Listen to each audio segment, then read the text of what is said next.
It's interesting to me that I win this award this year because this is my 20th year in legal education. As I stand before you, I am, hopefully, with any luck, halfway through my career as a law professor, maybe 5/8. And I'd like to take advantage of your good nature for a few minutes to reflect a little bit on where I've come over these last 20 years as a teacher and talk about the style of teaching that I've developed and also the subject matter to which I've devoted my professional life. When I joined the Illinois faculty 20 years ago, I thought that I had to aspire to be Professor Kingsfield. I suspect most law professors of a certain age thought that. But Kingsfield never had to teach securities regulation at 3 p.m. on a Friday afternoon to a class of third-year students in their last semester of law school. Suffice it to say, it did not go well. Perhaps I lacked a certain gravitas. Perhaps I was too cherubic for my own good. Perhaps being a laid-back guy with laissez-faire sensibilities who doesn't like enforcing rules any more than he likes obeying them didn't help. And so I began reflecting back on my own law school experience. And as I thought about it, I realized that I had only had 2 professors at Virginia that were particularly Kingsfield-like. One was my contracts professor, a fellow named Bob Scott. Brilliant teacher. His command of the classroom was amazing. He was a magician. He could hide the ball so completely you had no idea if it was even still in the same universe you were, and then pull it out from behind your ear where it had been all along. But then as I started thinking about it, the courses I took in the second and third year of law school, Scott did most of the talking. The other Kingsfield-like professor I had at Virginia was my torts professor, who should remain nameless. His idea of snappy Socratic dialogue was to respond to every student comment with either, so what, or who cares. Imagine, if you will, Socrates with Tourette's syndrome. The only thing I learned in his class was that the Coase theorem answered every question, which admittedly has served me well. Instead of Kingsfield, what I've gotten in law school is mostly what I've come to call soft Socratic. Instead of cold calling students, they used panels of students who are on call for a few days per semester. Instead of grilling a specific student at length, each student would be tossed a few questions, and then the professor moved on to the next.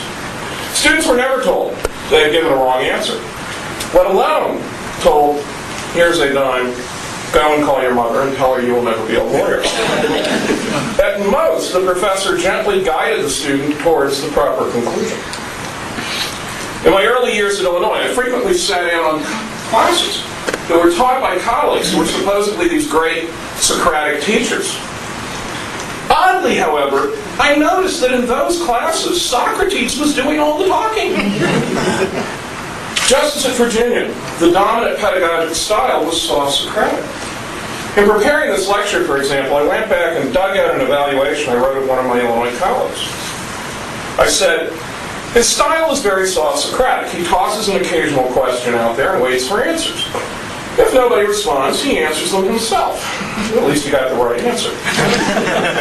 And in fairness, back in those days, you could have said much the same thing about my question style. You see, I was not then and never would be Kingsfield. But I was trapped in this mindset that no self-respecting law professor could use pedagogic techniques other than the Socratic method. And so I too became a soft Socratic teacher. And I hated it.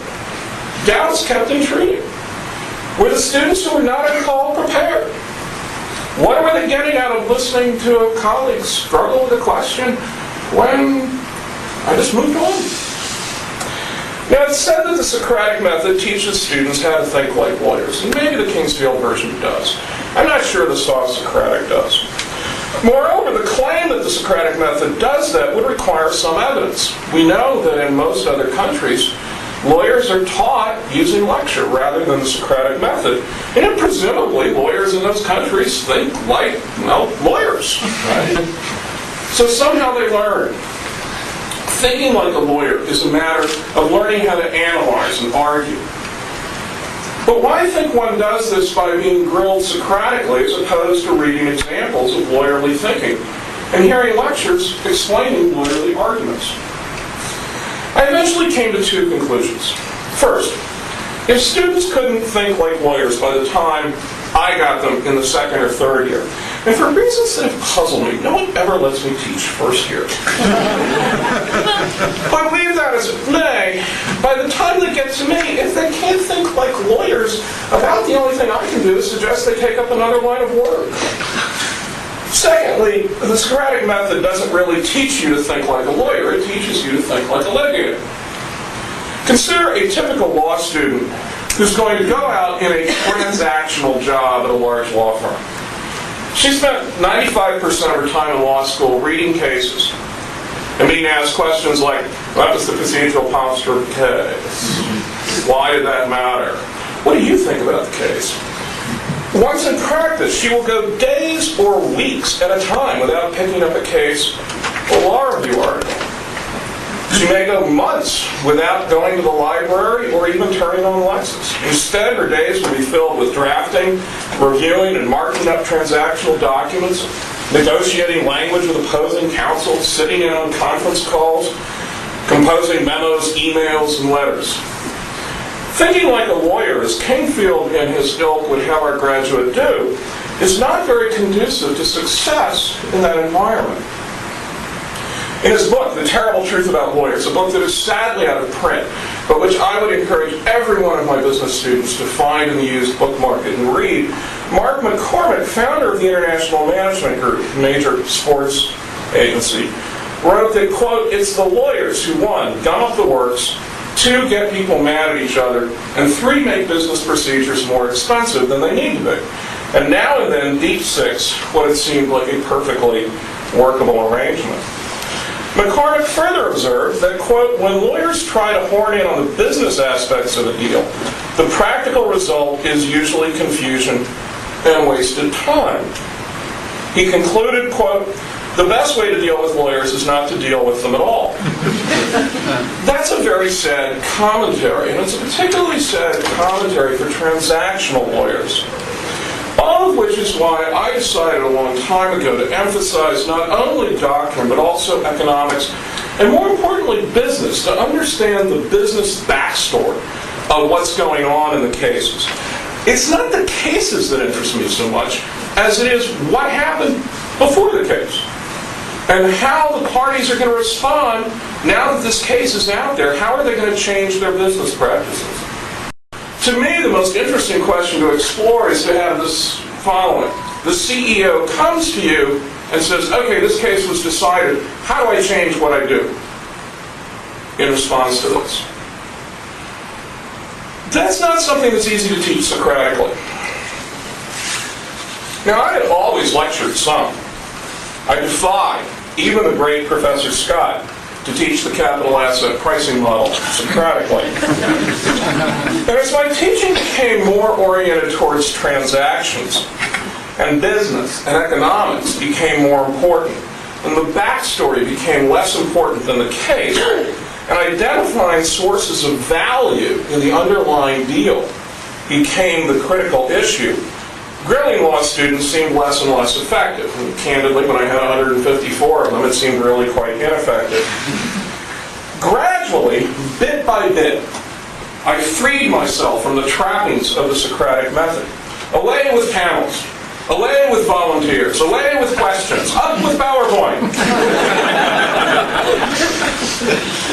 It was as though I had gone through a 12-step program and become what Brian Leiter calls a recovering Socratic teacher.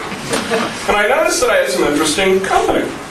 Leiter, for example, claims that there's no evidence, as in none, that the Socratic Method is an effective teaching tool. And he got a job in Chicago. In her 1997 book, Becoming Gentlemen, Lonnie Guinier blasted the Socratic Method for forcing female students to adopt a style that many found alien to them.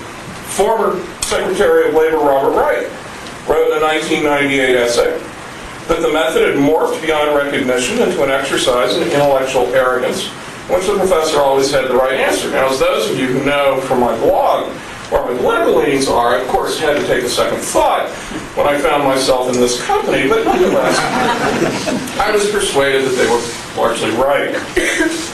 Now, even so, at first, lecturing was kind of my dirty little secret. I felt like, a Southern Baptist deacon who would sneak out of town to get a snootful rather than have his neighbors know. What if my colleagues found out that Socrates wasn't allowed in my classroom? Now, gradually word leaked out, and nothing bad happened. My classes were fuller than ever. Deans kept patting me on the back and saying, "Good job. I got promotions. I got raises. And now I get the Rutter Award."